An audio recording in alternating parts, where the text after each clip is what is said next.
What's going on, YouTube? Welcome back to the channel, man. Go ahead and leave a like right now, man. And I just want to tell you guys, I've been getting a lot of requests from a lot of you subscribers, man, hitting me up on the emails, on the comments, and y'all keep asking the same question, man. Y'all want to know what is the deal with 051 Melly, man. Like, you know, why was he a target at that party, or what was some of the last things that we knew that was running through 051 Melly's mind? Like, did he know, you know, his day was coming? Did he, you know, why was he off guard, bro, like that night at that party? Okay, so first of all, I had already made a video about this with King Low, pretty much breaking it down, the details and the Chirac word in the city about what happened with 051. But 051 Melly, man, had already been, you know, he had already been having some vibes. He's been feeling that his day was coming closer and closer.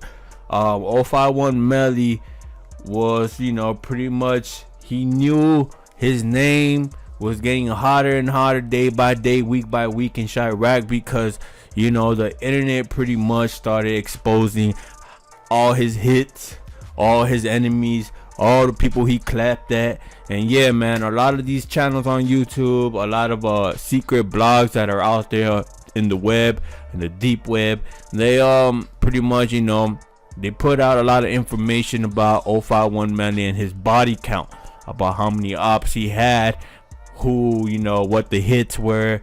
And so of course, you know, like 051 Melly, you know, he started finding out about these websites. And it's crazy because, you know, he saw it was like 50,000 views for that video, and most of them, you know, were being shared from the ops to the ops, you know. So 051 Melly was already on his toes, man. He knew his day, you know. He knew he had to be more on alert, bro, when he was out in the streets, you know. He knew.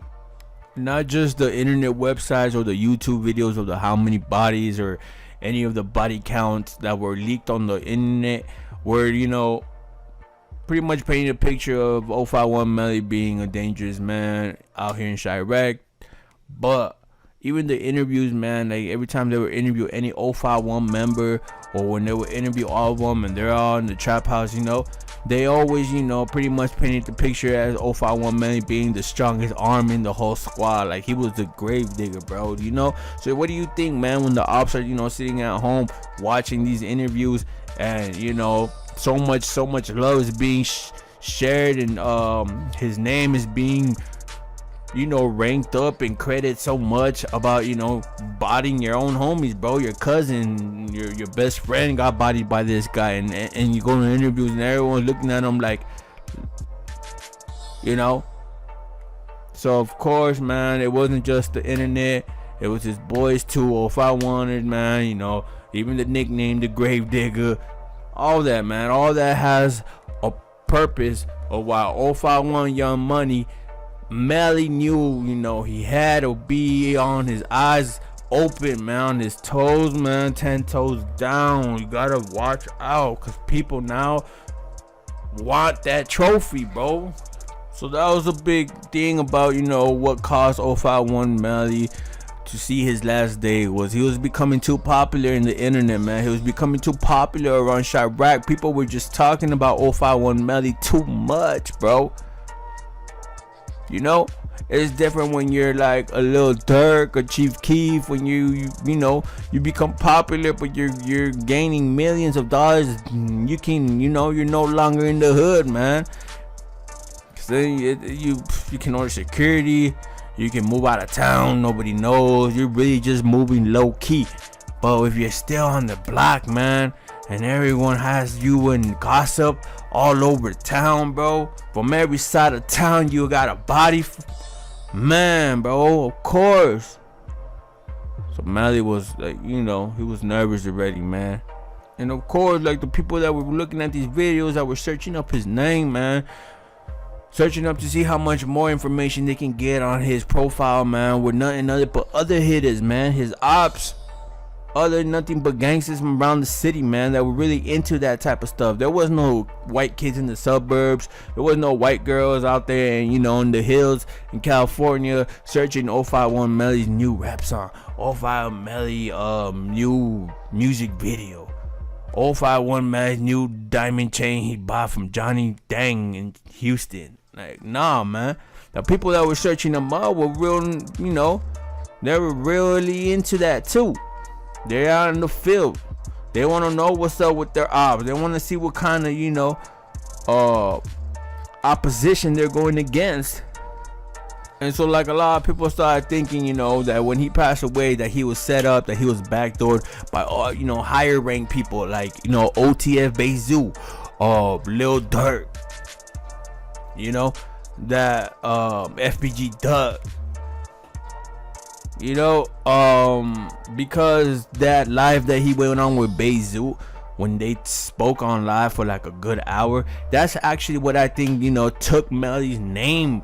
And, you know, a lot of people discovered him even more because of that live, bro. Like, you know, like, he didn't have to be a rapper. He didn't have to have already thousands of money or thousands of followers for people to watch this live and for his name to ring bells, bro. Like, in Chirac, man, if you a hitter, man, and you go on the internet and you go, you know, pretty much troll, or, you know, you call out someone that is famous, like Lil Durk or FBG Doug or something, like, your name is it's gonna ring bells, bro, in the city, man, and in the internet, bro, you know. And if you got a good credit in the streets like 051 Melly did, then the fans are gonna, you know, they're gonna be more interested about what other things you're gonna leak out, bro. What other things is he doing, man? He's coming now, he's dissing OTF, you know what I mean? Like, and that's what happened with Melly. So that was the thing with 051 Melly, man. He fell in love with the clout, man. Like, after that live with Bazoo went up, for real, 051 Melly, you know, he really liked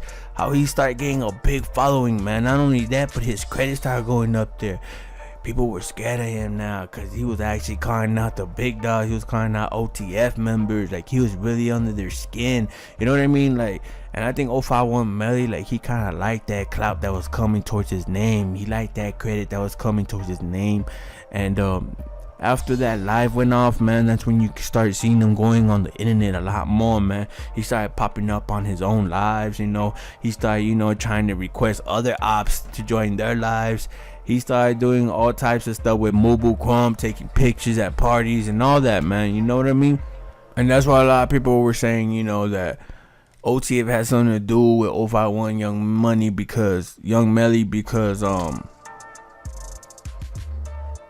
know, they were linking him to OTF Chino's last day. They said, you know, 051 Melly did that hit. They were linking him to another OTF member.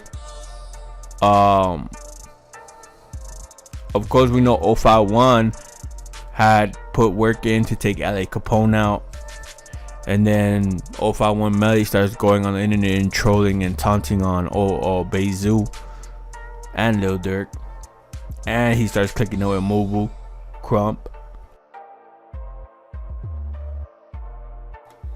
And then, like, you know, word around Chirac was like, you know, 051 Melly was kind of like the type of a tough guy, like Mobile Crump, like, you know, they're in the neighborhood.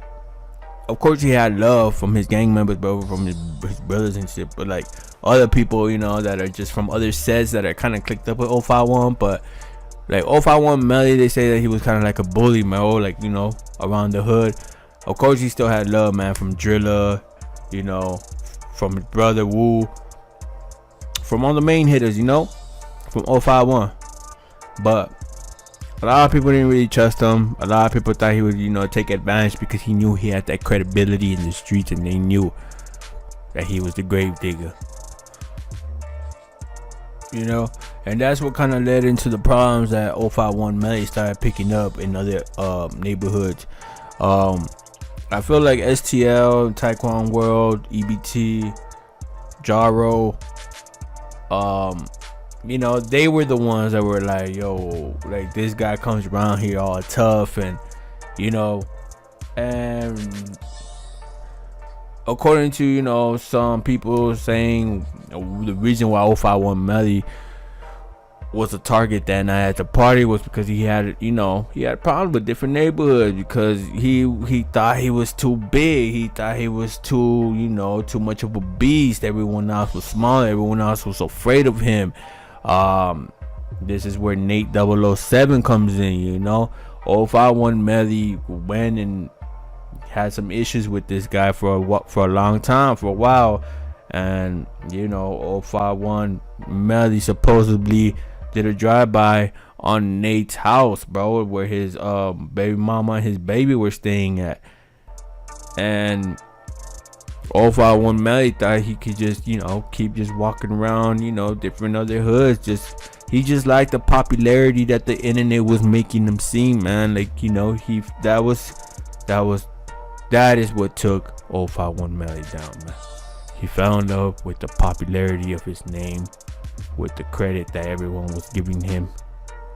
And when your head is that high, of course, it's easy to get backdoored by the sneaky, you know, the sneaky people, because you're too into yourself.